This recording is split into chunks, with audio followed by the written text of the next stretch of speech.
کیا تیسرے جنگ عظیم کا خطرہ ٹل سکتا ہے یا جنگ ہو کے رہے گی؟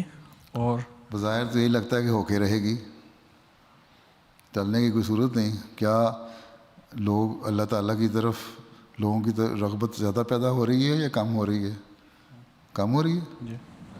کیا لوگ برائیوں میں زیادہ پڑھ رہے ہیں یا نیکیوں میں زیادہ پڑھ رہے ہیں؟ برائیوں میں پڑھ رہے ہیں۔ ہیں برائیوں میں پڑھ رہے ہیں۔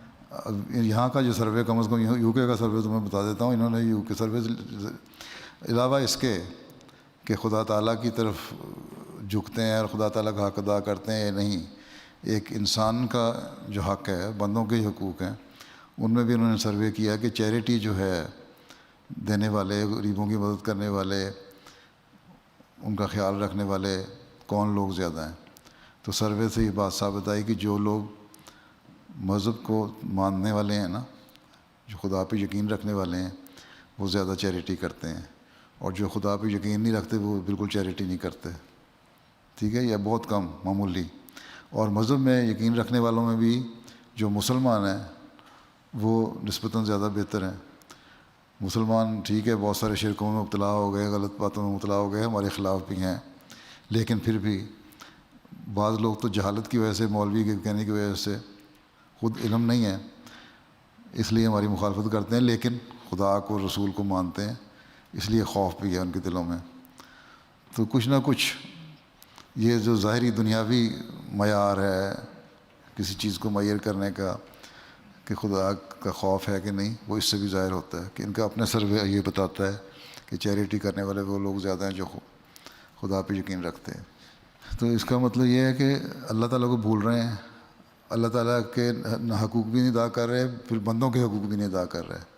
بلکہ ظلم کر رہے ہیں۔ ایسی ایسی آرگنائزیشنیں بن رہی ہیں جو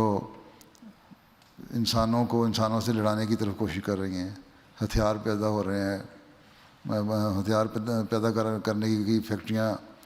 بن رہی ہیں اور نئے سے نئے ہتھیار بنانے کی کوشش کی جا رہی ہے، ٹھیک ہے، ایسے ویپنز بن رہے ہیں جو سوائے ماس ڈسٹرکشن کے اور کچھ بھی نہیں ہے۔ تو اس قسم کے حالات میں ہم یہ کہیں نہ اللہ کی طرف توجہ، نہ اس کے بندوں کی طرف توجہ، ان کے حق داری کی طرف توجہ، پھر ہم کہیں کہ ٹھیک ہو جائے گا، تو یہ نہیں ہوگا۔ اور یہ نشانات ہمیں بتانے چاہیے کہ اس زمانے میں حضرت مسیح علیہ السلام نے فرمایا تھا کہ اگر تم اللہ اور اس کے بندوں کے حقوق ادا نہیں کرو گے تو آفات آئیں گی، جو فسادوں سے نہیں بچو گے تو آفات آئیں گی، اور جنگ بھی ان میں سے ایک آفت ہے۔ اس لیے بظاہر یہ لگتا ہے کہ جنگ ہوگی، پھر لوگوں کی توجہ پیدا ہوگی خدا کی طرف۔ اس لیے اس سے پہلے میں آپ کو کہتا ہوں کہ آپ لوگ اپنے لوگوں کو بتا دیں کہ اسلام کی تعلیم کیا ہے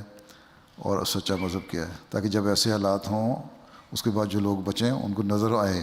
کہ ہاں کچھ لوگ ایسے تھے جو یہ کہنے والے تھے کہ اگر تم نے خدا کو نہ پہچانا تو تباہ ہو جاؤ گے، اور یہ تباہی اس کا نتیجہ ہے۔ اس لیے بظاہر تو یہ لگتا ہے، کب یہ ہمیں نہیں پتہ، بظاہر یہ لگتا ہے کہ جنگ ہوگی، اور اس پھر اللہ تعالیٰ کی طرف رجوع پیدا ہوگا، اور پھر آپ لوگوں کو تبلیغ کے مزید موقع بھی پیدا ہوں گے۔ اس جنگ کے اندر کون سے ملک انوالو ہوں گے؟ مجھے تو نہیں پتہ کون سے انوالو ہوں گے، ساری دنیا انوالو ہے۔ اب ایک طرف نعرہ لگاتے ہیں گلوبل ولیج کا، بلاک تو بنے ہوئے ہیں، ٹھیک ہے، ملک انوالو سارے ہوں گی، بڑی طاقتیں ہوں گی، اور بڑی طاقتیں چھوٹے ملکوں کو اپنے اپنے علاقے میں لینے کی کوشش کریں گی۔ امریکہ چاہے گا کہ